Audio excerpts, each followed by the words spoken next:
Hi friends, welcome back to my YouTube channel Vinu ಒಳ್ಳೆ life ಕೋಟೆನಾಡು ಚಿತ್ರದುರ್ಗ. ನಾನು ನಿಮ್ಮ ಮನೆ ಮಗಳು. ನಾವಂತೂ ಚೆನ್ನಾಗಿದ್ದೀವಿ, ನೀವು ಚೆನ್ನಾಗಿದ್ದೀರಾ ಅಂತ ಅಂದ್ಕೊಂಡು ಇವತ್ತಿನ ಲಾಗ್ ಸ್ಟಾರ್ಟ್ ಮಾಡ್ತಾ ಇದ್ದೀನಿ. ಇದು ಬಂದ್ಬಿಟ್ಟು ವರಮಹಾಲಕ್ಷ್ಮಿ ಹಬ್ಬದ ಪಾರ್ಟ್ 2 ಲಾಗ್ ಆಗಿರುತ್ತೆ.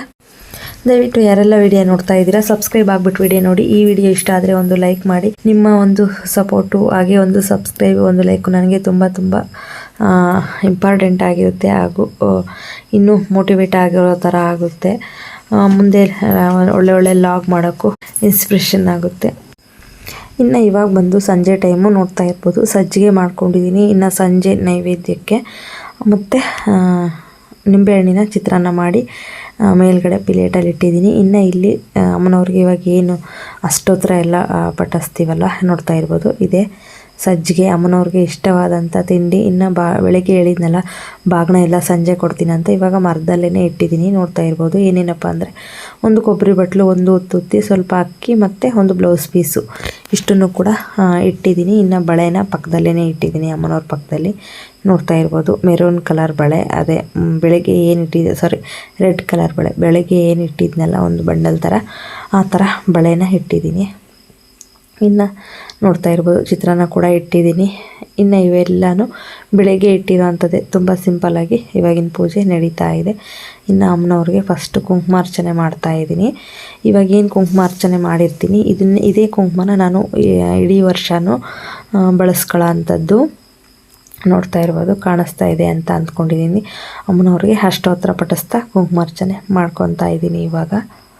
ಮತ್ತು ನನ್ನ ಜೊತೆ ವಿನೂ ಕೂಡ ಕೂತಿದ್ದಾಳೆ ಕೈ ಮುಕ್ಕೊಂಡು. ಇನ್ನು ಮಧುರ ಸ್ವಲ್ಪ ಕೆಲಸಗಳೆಲ್ಲ ಇತ್ತಲ್ಲ ಅದೆಲ್ಲ ಕೆಲಸ ಮಾಡ್ಕೊತಾ ಇದ್ದಾಳೆ. ಮತ್ತು ಸಜ್ಜಿಗೆನೂ ಕೂಡ ಈ ವರ್ಷ ಮಧುರ ಹತ್ರನೇ ಮಾಡಿಸಿದ್ದೀನಿ, ಯಾಕಂದರೆ ಅವಳದು ಕೂಡ ಸ್ನಾನ ಎಲ್ಲ ಮುಗ್ದಿತ್ತಲ್ವ, ಹಾಗಾಗಿ. ಯಾಕಂದರೆ ಅವಳು ಕೂಡ ಕಲಿಬೇಕು ಮುಂದೆ ಅಂತ ಹೇಳ್ಬಿಟ್ಟು ಪ್ರತಿ ವರ್ಷ ನಾನೇ ಸಜ್ಜಿಗೆ ಮಾಡ್ತಾಯಿದ್ದೆ. ಈ ವರ್ಷ ಮಧುರ ಹತ್ರನೇ ಸಜ್ಜಿಗೆ ಮಾಡಿಸಿದ್ದೀನಿ. ಸಜ್ಜಿಗೆ ಯಾರಿಗೆಲ್ಲ ತುಂಬ ಇಷ್ಟ, ನನಗಂತೂ ಚಿಕ್ಕ ವಯಸ್ಸಿನಿಂದನೂ ಸಜ್ಜಿಗೆ ಅಂದರೆ ತುಂಬ ಇಷ್ಟ. ಇವಾಗ ಏನು ನೋಡ್ತಾ ಇದ್ದೀರಾ, ನನ್ನ ಮುಂದೆ ಮರದಲ್ಲಿ ಒಂದು ಫೋಟೋ, ಒಂದು ಕುಂಕುಮಾರ್ಚನೆ ಮಾಡೋದಕ್ಕೆ ಇವಾಗ ಮಾಡ್ತಾ ಇದ್ದೀನಲ್ಲ, ಅದೊಂದು ವಿಗ್ರಹ. ಮತ್ತು ವಿಗ್ರಹ ಸ್ವಲ್ಪ ದೊಡ್ಡದಾಗಿ ಕಾಣಿಸ್ತಾ ಇದೆಯಲ್ಲ, ಅದು ಹಿತ್ತಾಳಿ ಆ ಥರ ವಿಗ್ರಹ ಇರಲಿಲ್ಲ ನನ್ನ ಹತ್ರ. ಇವೆರಡು ಫೋಟೋ ಮತ್ತು ಅದೊಂದು ಬುಕ್ಕು ಬಿಟ್ಟರೆ ನನ್ನ ಹತ್ರ ಏನೂ ಇರಲಿಲ್ಲ. ಸ್ಟಾರ್ಟಿಂಗ್ ಪೂಜೆ ಮಾಡುವಾಗ ಹೇಳ್ಬೇಕಂದ್ರೆ ಈ ಥರ ಮರ ಸಮೇತವಾಗ್ಲೂ ನನ್ನ ಹತ್ರ ಇರಲಿಲ್ಲ. ಇವಾಗ ಏನು ಪೂಜೆ ಮಾಡ್ಕೊತಿದ್ದೀನಿ ಇಷ್ಟೇ ಮಾಡಿಬಿಟ್ಟು, ಅಲ್ಲಿ ತಟ್ಟೆಲಿ ಹಣ್ಣಿನ ತಟ್ಟೆ ಇದೆಯಲ್ಲ ಅದಷ್ಟೇ ಇಟ್ಬಿಟ್ಟು ನಾನು ಪೂಜೆ ಮಾಡ್ತಾ ಇದ್ದಿದ್ದು. ಒಂದೊಂದು ಆಗ್ತಾ ಒಂದೊಂದು ವರ್ಷ ಒಂದೊಂದು ತಂದ್ಕೊಂಡ್ಬಿಟ್ಟು ಈ ಥರ ಮಾಡ್ತಾಯಿದ್ದೀನಿ. ಒಂದು ವರ್ಷ ಮುಖವಾಡ ತಂದೆ, ಇನ್ನೊಂದು ವರ್ಷ ಕೈ ಕಾಲು ಈ ಥರ ಅದನ್ನು ತಗೊಂಬಂದೆ. ಆವಾಗನಿಂದ ಈ ಥರ ಮಾಡ್ತಾಯಿದ್ದೀನಿ. ಇನ್ನು ಪೂಜೆ ಪ್ರತಿ ವರ್ಷ ಮೊದಲಿಂದ ಯಾವ ಥರ ಮಾಡ್ಕೊಂಡು ಬರ್ತಾ ಇದ್ದೀನ ನೋಡ್ತಾ ಇರ್ಬೋದು. ಸೇಮ್ ಇದೇ ಥರನೇ ನಾನು ಮಾಡ್ಕೊಂಡು ಬರ್ತಾ ಇದ್ದಿದ್ದು. ಒಂದು ಲಕ್ಷ್ಮೀ ಫೋಟೋ, ಒಂದು ಲಕ್ಷ್ಮೀ ಬುಕ್ಕು, ಅಷ್ಟೊತ್ತರದ್ದು ಇಷ್ಟೇ ಸೇಮು ಇದೇ ರೀತಿಯಾಗಿ ಮಾಡ್ಕೊಂಡು ಬರ್ತಾಯಿದ್ದೆ. ಸ್ವಲ್ಪ ಚೇಂಜಸ್ ಇದೆ ಅವಾಗಿಗೂ ಇವಾಗಿಗೂ. ಇನ್ನು ದುಡ್ಡು ಒಡವೆ ಏನೂ ಜಾಸ್ತಿ ಇಡಬಾರ್ದು ಅಮ್ಮನವ್ರಿಗೆ, ಅದೆಲ್ಲ ಇಷ್ಟ ಆಗಲ್ಲ. ಕೊಡೋರು ಅವರೇನೆ, ನಾವು ಯಾರು ಅವ್ರಿಗೆ ಕೊಡೋಕ್ಕೆ ಅಂತ ಹೇಳ್ತಾರಲ್ವ. ಹಾಗಾಗಿ ನಾನು ಯಾವುದೇ ಥರ ಅಮೌಂಟ್ ಆಗಲಿ ಮತ್ತು ಜ್ಯುವೆಲರೀಸ್ ಆಗಲಿ ಗೋಲ್ಡಿಂದು ಏನೂ ಹಾಕಿಲ್ಲ ಈ ಸರ್ತಿ. ಪಕ್ಕದಲ್ಲಿ ನಾನು ಒಡವೆ ಬಾಕ್ಸು ಇಟ್ಟಿದ್ದೀನಿ ಅಷ್ಟು ಬಿಟ್ಟರೆ ಇನ್ನೇಂಥದ್ದು ಇಲ್ಲ. ಎಲ್ಲನೂ ಅಮ್ಮನವ್ರಿಗೋಸ್ಕರ ತಂದಿರೋ ಅಂಥ ಬಳೆ ಸರನೇ. ಅದರಲ್ಲಿ ಈ ಸರಿ ಸರ ಮತ್ತು ಬಳೆ ಹೊಸ್ದಾಗಿತ್ತಲ್ಲ, ಅದು ಮಾತ್ರ ಅಮ್ಮನವ್ರಿಗೆ ಹಾಕಿದ್ದೀನಿ. ಇದಾಗಿರುತ್ತೆ ಈ ಥರ ಈ ವರ್ಷದ ಹಬ್ಬ, ನಮ್ಮನೆ ವರಮಹಾಲಕ್ಷ್ಮಿ ಹಬ್ಬ ಈ ಥರ ಆಯಿತು. ಇನ್ನು ಕುಂಕುಮಾರ್ಚನೆ ಆದ ನಂತರ ಇದು ಏನಪ್ಪ ಅಂದರೆ ಹೂವಿಂದು ಪುಷ್ಪಾರ್ಚನೆ ಆದ ನಂತರ ಹಾಲಿನ ಅಭಿಷೇಕ ಆದ ತಕ್ಷಣ ಈ ಥರ ಬಾಳೆಹಣ್ಣು ಎಲ್ಲ ಇರುತ್ತಲ್ಲ ಅದರದ್ದು ಇದೇ ಥರ ಎಲ್ಲ ಆಗ್ತಾ 3-4 ಸತಿ ಅಷ್ಟೋತ್ತರಗಳು ಮತ್ತು ಲಕ್ಷ್ಮಿ ಹಾಡುಗಳು ಈ ಥರ ಎಲ್ಲ ಹಾಕ್ಬಿಟ್ಟು ಪೂಜೆ ಮಾಡೋ ಅಂಥದ್ದು. ಇನ್ನು ಹೇಳಿದ್ನಲ್ಲ ಮೊದಲೇ ಹೇಳ್ದಂಗೆ ಕುಂಕುಮಾರ್ಚನೆ ಮಾಡಿರೋಂಥ ಕುಂಕುಮನ ಯಾರಿಗೂ ಕೊಡೋದಿಲ್ಲ, ನಾನೇ ಡೈಲಿ ಇಟ್ಕೊಳ್ಳೋ ಅಂಥದ್ದು. ಅದನ್ನು ದೇವ್ರ ಮನೆಯಲ್ಲೇ ಇಟ್ಟಿರ್ತೀನಿ, ಆ ಕುಂಕುಮನ ನಾನೇ ಇಟ್ಕೊಳ್ಳೋ ಅಂಥದ್ದು. ಇನ್ನು ನೋಡ್ತಾ ಇರ್ಬೋದು ಕುಂಕುಮಾರ್ಚನೆ ಮುಗಿದಿದ ನಂತರ ಇವಾಗ ಪುಷ್ಪಾರ್ಚನೆ ಮಾಡ್ತಾಯಿದ್ದೀನಿ. ಅದಕ್ಕೆಲ್ಲ ತುಂಬಾ ಟೈಮ್ ತಗೊಳ್ತು. ಅದರಲ್ಲಿ ಪಾಪ ನನ್ನ ಮಗಳು ನನಗೋಸ್ಕರ ನಮ್ಮಮ್ಮ ವಿಡಿಯೋ ಹಾಕಲಿ ಅಂತ ಹೇಳ್ಬಿಟ್ಟು ವಿಡಿಯೋ ಮಾಡಿಕೊಟ್ಟಿದ್ದಾಳೆ. ಇನ್ನು ಶಾವಂತಿಗೆ ಹೂವು ತುಂಬಾ ಇತ್ತು, ಬಟ್ ಎಲ್ಲ ಕಿತ್ತಿರೋವಂಥ ಹೂವು ಹಾಕ್ಬಾರ್ದು ಅಂತ ಹೇಳ್ಬಿಟ್ಟು ಚೆನ್ನಾಗಿರೋಂಥ ಹೂವನ್ನೇ ಇಟ್ಟು ಮಾಡಬೇಕು ಅಂತ ಹೇಳಿ ಇದು ಬಂದುಬಿಟ್ಟು ನಂದಿ ಬಟ್ಲು ಹೂವು ಅಂತ ಹೇಳ್ಬಿಟ್ಟು ನಮ್ಮನೆ ಹತ್ರನೇ ಇರೋವಂಥ ಹೂವು ನನ್ನ ಮಗಳು ಕಿತ್ಕೊಂಡ್ಬಂದು ಕೊಟ್ಟಿದ್ಲು. ಹಾಗಾಗಿ ಇಡ್ತಾ ಇದ್ದೀವಿ ನಾನು ವಿನು. ನನ್ನ ಜೊತೆಗೆ ನಾನು ಹೇಳ್ತಿರೋಂಥ ಅಷ್ಟೋತ್ತರಗಳನ್ನ ವಿನೂ ಕೂಡ ಪಠಿಸ್ತಾ ಇದ್ದಾಳೆ. ಏನೋ ಒಂಥರ ಖುಷಿ, ನನ್ನ ಮಕ್ಳಿಗೂ ಒಂಥರ ಇಂಟ್ರೆಸ್ಟ್ ಬಂತಲ್ಲ, ಪೂಜೆ ಪುನಸ್ಕಾರ ಭಕ್ತಿ ಈ ಥರ ಮಧ್ಯೆ ಮಧ್ಯೆ ಈ ಥರ ಎಲ್ಲ ಪೂಜೆ ಮಾಡಿಕೊಂಡು ಅಮ್ಮನವ್ರನ್ನ ಬೇಡ್ಕೊಳ್ಳೋ ಅಂಥದ್ದು. ಇನ್ನು ಮನೆಗೆ ಬಂದ ಮೇಲೆ ಒಂಥರ ಹಬ್ಬದ ಕಳೆ ಇನ್ನೂ ಜಾಸ್ತಿನೇ ಆಯಿತು. ಅಲ್ಲಿ ನಮ್ಮ ಮನೆಯಲ್ಲೂ ಕೂಡ ಲಕ್ಷ್ಮೀ ಪೂಜೆ ಮಾಡ್ತಾರೆ. ಅಲ್ಲಿ ಮುಗಿಸ್ಕೊಂಡು ಇಲ್ಲಿಗೆ ಬಂದಿದ್ದರು ನನ್ನ ತಂಗಿ ಮತ್ತು ತಂಗಿ ಗಂಡ, ತಂಗಿ ಮಗ. ಅವ್ರಿಗೆ ಅರಶಿನ ಕುಂಕುಮ ಕೊಟ್ಟು ಅವ್ರನ್ನೂ ಕೂಡ ಕಳಿಸಿದ್ದಾಯಿತು. ಇನ್ನು ಆವಾಗಲೇ ಚಿತ್ರಾನ್ನ ಲೆಮನ್ ರೈಸ್ ಮಾಡಿದ್ದು. ಇನ್ನು ಸಜ್ಜಿಗೆ ಬಂದು ಇವಾಗ ಮಾಡಿಬಿಟ್ಟು ಎಡೆ ಹಾಕಿರೋ ಅಂಥದ್ದು. ಇನ್ನು ಪುಷ್ಪಾರ್ಚನೆ ಮುಗ್ದಿದ ತಕ್ಷಣ ಇದು ಹಾಲಿನ ಅಭಿಷೇಕ ಮಾಡೋ ಅಂಥದ್ದು. ಹಾಲು ಮತ್ತು ತುಪ್ಪ ಎರಡೂ ಜೊತೆಗೆ ಮಿಕ್ಸ್ ಮಾಡಿಬಿಟ್ಟು ಹಾಲು ತುಪ್ಪದ ಅಭಿಷೇಕ ಮಾಡ್ತಾ ಇರುವಂಥದ್ದು. ನೆಕ್ಸ್ಟು ಅದನ್ನು ಕೂಡ ನಿಮ್ಮ ಜೊತೆ ಶೇರ್ ಮಾಡ್ಕೊತೀನಿ.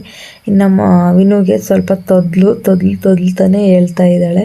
ಒಂಥರ ಒಂದು ಕಡೆ ನಗು ಬರ್ತೈತೆ. ಯಾಕಪ್ಪ ಅಂತೇಳಿದರೆ ಪಾಪ ಎಷ್ಟು ಟ್ರೈ ಮಾಡ್ತಾಳೆ, ಪಾಪ ಅದು ಉಚ್ಚಾರಣೆ ಅವಳಿಗೆ ಸರಿಯಾದ ರೀತಿಯಲ್ಲಿ ಬರ್ತಾ ಇಲ್ಲ. ಇನ್ನು ನಮ್ಮನೆಯಲ್ಲಿರುವಂಥ ವಿಗ್ರಹ ಇದೇ ವಿಗ್ರಹ, ಪುಟ್ಟ ವಿಗ್ರಹ. ಇದಕ್ಕೇ ನಾನು ಇವಾಗ ಪುಷ್ಪಾರ್ಚನೆ ಮತ್ತು ಕುಂಕುಮಾರ್ಚನೆ ಎಲ್ಲ ಮಾಡಿದ್ದು. ಇವಾಗ ಹಾಲಿನ ಅಭಿಷೇಕ ಮಾಡಬೇಕು ಅಂತ ಹೇಳ್ಬಿಟ್ಟು ಎಲ್ಲ ಎತ್ತಿ ಇಟ್ಟಿದ್ದೀನಿ, ನೋಡ್ತಾ ಇರ್ಬೋದು. ಇವಾಗ ಕುಂಕುಮಾರ್ಚನೆ ಮಾಡಿರೋ ಅಂಥ ಹಾಲು ತುಪ್ಪ ಏನಿರುತ್ತೆ ಅದರಲ್ಲೇ ಏನಪ್ಪ ಅಂತ ಹೇಳಿದ್ರೆ ಪಂಚಾಮೃತ ಮಾಡೋ ಅಂಥದ್ದು. ಅಮ್ಮನವ್ರಿಗೆ ಇಟ್ಟಿರ್ತೀವಲ್ಲ, ಅದರಲ್ಲಿ ಸ್ವಲ್ಪ ಹಣ್ಣುಗಳನ್ನೆಲ್ಲ ಎತ್ಕೊಂಡ್ಬಿಟ್ಟು ಸೇಬೆಹಣ್ಣು ಈ ಥರ ಬೇರೆ ಬೇರೆ ಹಣ್ಣು ಯಾವ್ಯಾವ ಇರ್ತವೆ ಎಲ್ಲನೂ ಮಿಕ್ಸ್ ಮಾಡಿಬಿಟ್ಟು ಹಾಲು ತುಪ್ಪ ಸ್ವಲ್ಪ ಸಕ್ಕರೆ ಹಾಕ್ಬಿಟ್ಟು ಅದನ್ನು ಕೂಡ ನೈವೇದ್ಯಕ್ಕೆ ಇಟ್ಟು ಬಂದಿರೋವಂಥ ಮುತ್ತೈದೆಯರಿಗೆ ಪ್ರಸಾದ ರೂಪದಲ್ಲಿ ಕೊಡೋ ಅಂಥದ್ದು ನೋಡ್ತಾ ಇರ್ಬೋದು. ಈ ರೀತಿ ಇವಾಗ ಕೂಡ ಲಕ್ಷ್ಮಿ ಅಷ್ಟೋತ್ತರಗಳನ್ನು ಪಠಿಸ್ತಾ ಅಮ್ಮನವ್ರಿಗೆ ಈ ಥರ ಹಾಲಿನ ಅಭಿಷೇಕ ಮಾಡ್ತಾ ಇದ್ದೀನಿ. ನೀವು ಯಾವ ರೀತಿ ಮಾಡಿದ್ರಿ ಈ ವರ್ಷ ಹಬ್ಬ ಅನ್ನೋದು ತಪ್ಪದೆ ಕಮೆಂಟಲ್ಲಿ ತಿಳಿಸಿ. ಮತ್ತು ಇದೆಲ್ಲ ಈ ಥರ ಎಲ್ಲ ಮಾಡೋದು ಸರಿ ಅನ್ನೋರು ಕೂಡ ಕಮೆಂಟ್ ಮಾಡಿ. ಇಲ್ಲ ನೀವು ಮಾಡ್ತಿರೋದು ತಪ್ಪು ಅನ್ನೋದಾದರೆ ಅದನ್ನು ಕೂಡ ಕಮೆಂಟ್ ಮಾಡಿ. ಯಾವುದಾದ್ರೂ ಒಳ್ಳೆಯ ವಿಚಾರ ಇದ್ದರೆ ತಿಳ್ಕೊಳ್ಳೋಣ. ಈ ಥರ ಇದರಲ್ಲಿ ನಾನು ಮಾಡೋ ಅಂಥದ್ದು ಏನಾದರೂ ತಪ್ಪಿದರೆ ಅದನ್ನು ಕೂಡ ಬಿಟ್ಬಿಡೋಣ. ಯಾಕಂದರೆ ನಾನು ಮುಂಚೆಯಿಂದನೂ ಇದೇ ರೀತಿ ಮಾಡ್ಕೊಂಡು ಬಂದಿರೋ ಅಂಥದ್ದು. ಇವಾಗ ಒಂದು 10 ವರ್ಷದಿಂದನೂ ಕೂಡ ನಾನು ವರಮಹಾಲಕ್ಷ್ಮಿ ಹಬ್ಬ ಮಾಡ್ಕೊತ ಬರ್ತಾಯಿದ್ದೀನಿ. ಅಂದರೆ ಒಂದೊಂದು ವರ್ಷ ಒಂದೊಂದು ರೀತಿಯಲ್ಲಿ ಚೇಂಜಸ್ ಮಾಡ್ಕೊಂಡು ಬರ್ತಾಯಿದ್ದೀನಿ. ನೋಡೋಣ ಯಾರೆಲ್ಲ ಯಾವ ರೀತಿ ಕಮೆಂಟ್ ಮಾಡ್ತಾರಂತ. ಇದು ನಮ್ಮ ಮನೆಯ ವರಮಹಾಲಕ್ಷ್ಮಿ ಹಬ್ಬದ ದಿನ ಆಗಿತ್ತು. ನಾವು ಮಾಡಿದ್ವಿ ಈ ವರ್ಷ ಈ ಥರ ಹಬ್ಬ. ನೀವು ಯಾವ ಥರ ಮಾಡಿದರೆ ಅನ್ನೋದು ತಪ್ಪದೆ ಕಮೆಂಟಲ್ಲಿ ತಿಳಿಸಿ. ಇನ್ನು ಸೀರೆ ಬಂದುಬಿಟ್ಟು ಫಸ್ಟಲ್ಲೆಲ್ಲ ಆಗಲಿ ಹೇಳಿದ್ದೆ ಅಂತ ಅನಿಸುತ್ತೆ, ಬ್ಲೂ ಕಲರ್ ಸೀರೆ. ಇನ್ನು ಪ್ರತಿ ವರ್ಷ ಹಸಿರು ಬಳೆ ಕೊಡ್ತಾ ಇದ್ನಲ್ವ, ಹಂಗಾಗಿ ಈ ವರ್ಷ ರೆಡ್ ಕಲರ್ ಬಳೆ ತೊಗೊಂಬಂದಿದ್ದೀನಿ. ರೆಡ್ ಕಲರು ಬಳೆ ಮತ್ತು ಪಿಂಕ್ ಸ್ಯಾರಿ, ಈ ಥರ ಬ್ಲೂ ಸ್ಯಾರಿ ಇದೆಲ್ಲ ತುಂಬ ಶುಭ ಅಂತ ಹೇಳಿದರು. ನಾನು ಕೂಡ ಯಾರೋ ಒಬ್ಬರಿಂದ ತಿಳ್ಕೊಂಡು ಈ ಥರ ಪೂಜೆ ಮಾಡ್ಕೊಂಡಿದ್ದು ಸ್ಟಾರ್ಟಿಂಗು.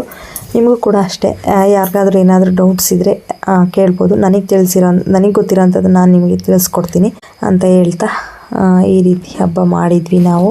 ಇನ್ನು ಹಾಲಿನ ಅಭಿಷೇಕ ಆಗಿದ ತಕ್ಷಣ ಪಂಚಾಮೃತ ಮಾಡೋ ಅಂಥದ್ದು. ಅದನ್ನು ಕೂಡ ನೆಕ್ಸ್ಟ್ ವರ್ಷ ಯಾವುದಾದ್ರೂ ಇಲ್ಲ ಬೇರೆ ಹಬ್ಬಗಳಲ್ಲಿ ನಿಮ್ಮ ಜೊತೆ ಶೇರ್ ಮಾಡ್ಕೊತೀನಿ ಯಾವ ಥರ ನಾನು ಪಂಚಾಮೃತ ಮಾಡ್ತೀನಿ ಅಂತ. ಇನ್ನು ಇವಾಗ ನನಗೆ ಅನ್ನಿಸ್ತಾ ಇದೆ ಪ್ರೆಗ್ನೆನ್ಸಿಲಿ ಯಾಕೆ ಈ ವ್ರತ ಮಾಡಬಾರ್ದು ಅಂತ. ಇಷ್ಟೊಂದೆಲ್ಲ ಪ್ರೊಸೀಜರ್ ಇರುತ್ತೆ, ಮತ್ತು ನೈಟೆಲ್ಲ ನಿದ್ದೆ ಕಟ್ಟೋವಂಥದ್ದಾಗಿರ್ಬೋದು, ಏನಾದರೂ ಒಂದು ರೆಡಿ ಮಾಡ್ಕೊಳ್ಳೋ ಅಂಥದ್ದಾಗಿರ್ಬೋದು. ಇದೆಲ್ಲ ಮಾಡೋದ್ರಿಂದ ಬಸ್ರಿ ಹೆಣ್ಮಕ್ಳಿಗೆ ಸುಸ್ತು ಆಯಾಸ ಅಂಥದ್ದು ಆಗ್ತಾ ಇರುತ್ತೆ. ಹಂಗಾಗಿ ಈ ಥರ ಹೇಳ್ತಾರೆ ಅಂತ. ನಾನು ಕೂಡ ಪಾಪು ಪ್ರೆಗ್ನೆನ್ಸಿಯಲ್ಲಿ ಸುಮ್ಮನೆ ಫೋಟೋ ಒಂದು ಇಟ್ಬಿಟ್ಟು ಸೀರೆನ ಮಡ್ಲಕ್ಕಿನ ಒಂದು ತಟ್ಟೆಯಲ್ಲಿ ಇಟ್ಬಿಟ್ಟು ಪೂಜೆ ಮಾಡ್ಕೊಂಡಿದ್ದೆ. ಆದರೆ ಅದರ ಅನುಭವ, ಅದರ ಅರ್ಥ ಇವಾಗ ಅನ್ನಿಸ್ತಾ ಇದೆ. ಯಾಕೆ ಮಾಡಬಾರ್ದು? ಆ ಟೈಮಲ್ಲಿ ನಮಗೆ ಒಂಥರ ಉತ್ಸಾಹ ಉಲ್ಲಾಸ, ನಾವು ಕೂಡ ಮಾಡಬೇಕು, ನಾವು ಕೂಡ ಮಾಡ್ತೀವಿ, ನಮ್ಮ ಕೈಲೂ ಆಗುತ್ತೆ ಅನ್ನೋಂಥದ್ದು. ಯಾಕೆ ಮಾಡಬಾರ್ದು ಅನ್ನೋಂಥದ್ದು ನನಗೆ ಈ ವರ್ಷದಲ್ಲಿ ಅನುಭವ ಕೂಡ ಆಯಿತು. ಇನ್ನು ನೋಡ್ತಾ ಇರ್ಬೋದು ಅಮ್ಮನವ್ರಿಗೆ ಹಾಲಿನ ಅಭಿಷೇಕ ಮಾಡ್ತಾಯಿದ್ದೀನಿ. ಎಷ್ಟು ಅಷ್ಟೋತ್ತರಗಳು ಹೇಳ್ತೀನಿ ನಾನು ಅನ್ನೋದು ಯಾವುದಾದ್ರೂ ನೆಕ್ಸ್ಟ್ ವೀಡಿಯೋದಲ್ಲಿ ಹೇಳ್ತೀನಿ. ಯಾವುದಾದ್ರೂ ವಾರದ ದಿನ ಶುಕ್ರವಾರ ಈ ಥರ ಪೂಜೆ ಮಾಡ್ಕೊತೀನಲ್ಲ, ಆ ವಾರ ನೋಡಿಬಿಟ್ಟು ನಾನು ಕೌಂಟ್ ಮಾಡಿ ಹೇಳ್ತೀನಿ ಯಾವ ಥರ ಅಷ್ಟೋತ್ತರ ಏನು ಅಂತ ಹೇಳ್ಬಿಟ್ಟು. ಈ ವರ್ಷ ಈ ಥರ ನಮ್ಮ ಮನೇಲಿ ವರಮಹಾಲಕ್ಷ್ಮಿ ಹಬ್ಬ ಆಯಿತು. ಕೊನೆಗೂ ನನಗಂತೂ ತುಂಬ ಅಂದರೆ ತುಂಬ ಖುಷಿ, ಸಂತೋಷ ಎಲ್ಲನೂ ಕೂಡ ಆಯಿತು. ನಾವು ಮಾಡಿರೋಂಥ ಕೆಲಸ ಆಯಾಸ ಎಲ್ಲನೂ ಹೊರಟೋಯ್ತು. ಇನ್ನು ಹಬ್ಬ ಮುಗ್ದಂಗೆ ಇನ್ನು ಲಾಸ್ಟು ಫೈನಲ್ಲಾಗಿ ಹಣ್ಣಿನ ಅಭಿಷೇಕ ಮಾಡೋ ಅಂಥದ್ದು ಅಮ್ಮನವ್ರಿಗೆ. ಇವಾಗ ಆರತಿ ಹಾಡು ಆ ಥರ ಹೇಳ್ಬಿಟ್ಟು ಫೈನಲಿ ಮುಗಿಸೋ ಅಂಥದ್ದು. ಇನ್ನು ಅರ್ಶಿನ ಕುಂಕುಮಕ್ಕೆ ಎಲ್ಲರೂ ಬಂದು ಹೋಗ್ತಾರಲ್ಲ, ಆವಾಗ ಕೆಂಪಾರತಿ ಮಾಡಿಬಿಟ್ಟು ಅಮ್ಮನವ್ರಿಗೆ ದೃಷ್ಟಿ ತೆಗೆದುಬಿಟ್ಟು ವ್ರತನ ಪೂರ್ಣಗೊಳಿಸೋ ಅಂಥದ್ದು. ಇನ್ನೊಂದು ಏನಪ್ಪ ಅಂತ ಹೇಳಿದ್ರೆ, ಕಳಸದ ಕೆಳಗಡೆ ನಾವು ಅಕ್ಕಿ ಏನು ಹಾಕಿರ್ತೀವಿ, ಒಂದು ಗ್ಲಾಸ್ ಅಕ್ಕಿ ತಲೆ ಹೊಡೆದು ಹಾಕಿದರೆ ಅದೊಂದು ಗ್ಲಾಸ್ ಫುಲ್ ಆಗೋಷ್ಟು ನಮಗೆ ಕಳಸ ಎಲ್ಲ ತೆಗೆದ ನಂತರ ಸಿಗುತ್ತೆ. ಆವಾಗ ಅದು ನಾನು ಸಹ ಪರೀಕ್ಷೆ ಮಾಡಿ ನೋಡಿದ್ದೀನಿ. ನೀವು ಸಹ ಈ ರೀತಿ ಪರೀಕ್ಷೆ ಮಾಡಿ ನೋಡಿ. ಯಾಕಂದರೆ ಅದು ಸ್ವಲ್ಪ ದುಪ್ಪಟ್ಟಾಗಿದ್ದರೆ ಅಮ್ಮನವರು ನಮ್ಮ ಮನೆಗೆ ಬಂದು ಹೋಗಿದ್ದಾರೆ ಅನ್ನೋ ಅಡಿಕೆ ಇರುತ್ತಂತೆ. ಹಾಗಾಗಿ ಇನ್ನು ನೋಡ್ತಾ ಇರ್ಬೋದು, ಇಷ್ಟೇ ಮರದಲ್ಲೇ ಮೊದಲೆಲ್ಲ ಇಟ್ಕೊಂಡು ಪೂಜೆ ಮಾಡ್ತಿದ್ದಿದ್ದು. ಅದಂತೂ ನನಗೆ ತುಂಬ ಅಂದರೆ ತುಂಬ ನೆನಪು ಕಾಡ್ತಾನೇ ಇತ್ತು. ಇನ್ನು ಪಕ್ಕದಲ್ಲೇ ನಾನು ಇವಾಗೇನು ಅಭಿಷೇಕ ಎಲ್ಲ ಮಾಡಿದ್ನಲ್ಲ, ಅದ್ರ ಪಕ್ಕದಲ್ಲೇ ಸಣ್ಣದಾಗಿ ಸ್ವಲ್ಪ ಅಕ್ಕಿ ಕಾಳನ್ನು ಹಾಕ್ಬಿಟ್ಟು ಒಂದು ಕಾಫಿ ಗ್ಲಾಸಲ್ಲಿ ಒಂದು ಗ್ಲಾಸು ಅಕ್ಕಿ ಮತ್ತು 2 ಬಾಳೆಹಣ್ಣು, ಒಂದು ಬ್ಲೌಸ್ ಪೀಸು, ಅದ್ರ ಮೇಲೆ ಒತ್ತುತ್ತಿ ಕೊಬ್ಬರಿ ಬಟ್ಲು ಇಟ್ಟು ಅಮ್ಮನವ್ರಿಗೆ ಇದು ಮಡ್ಲಕ್ಕಿ ಇಟ್ಟಿರೋ ಅಂಥದ್ದು. ಇಷ್ಟೇ. ಇನ್ನು ಕೆಲವೊಬ್ಬರು ಅವರವರ ಇಷ್ಟಾನುಸಾರ ಇಡ್ತಾರೆ. ನಾನಂತೂ ಇಷ್ಟೇ ಅಮ್ಮನವ್ರಿಗೆ ಮಡ್ಲಕ್ಕಿ ಕೊಡುವಂಥದ್ದು. ಇನ್ನೇನು ಬಳೆಗಳು ಮಾಮೂಲಾಗಿ ಇಟ್ಟಿರ್ತೀವಲ್ಲ ಅದು. ಇದಾಗಿತ್ತು ಫ್ರೆಂಡ್ಸ್ ಇವತ್ತಿನ ವಿಡಿಯೋ. ದಯವಿಟ್ಟು ವಿಡಿಯೋ ಯಾರೆಲ್ಲ ನೋಡ್ತಾ ಇದ್ದೀರಾ ಸಬ್ಸ್ಕ್ರೈಬ್ ಆಗಿಬಿಟ್ಟು ವಿಡಿಯೋ ನೋಡಿ. ಈ ವಿಡಿಯೋ ಇಷ್ಟ ಆದರೆ ಒಂದು ಲೈಕ್ ಮಾಡಿ, ನಿಮ್ಮ ಫ್ಯಾಮಿಲಿ ಆ್ಯಂಡ್ ಫ್ರೆಂಡ್ಸಿಗೆಲ್ಲ ಶೇರ್ ಮಾಡಿ, ಅವರು ಕೂಡ ವಿಡಿಯೋ ನೋಡಿ ಸಪೋರ್ಟ್ ಮಾಡಲಿ ಅಂತ ಕೇಳ್ಕೊತೀನಿ. ಇನ್ನು ಇವಾಗ ಹಣ್ಣು ಮತ್ತು ಹಾಲು ಎಲ್ಲನೂ ಕೂಡ ಅಭಿಷೇಕ ಮಾಡಿರೋಂಥ ಹಾಲು ಅದನ್ನು ಕೂಡ ಪಂಚಾಮೃತಕ್ಕೆ ಸೇರಿಸೋವಂಥದ್ದು.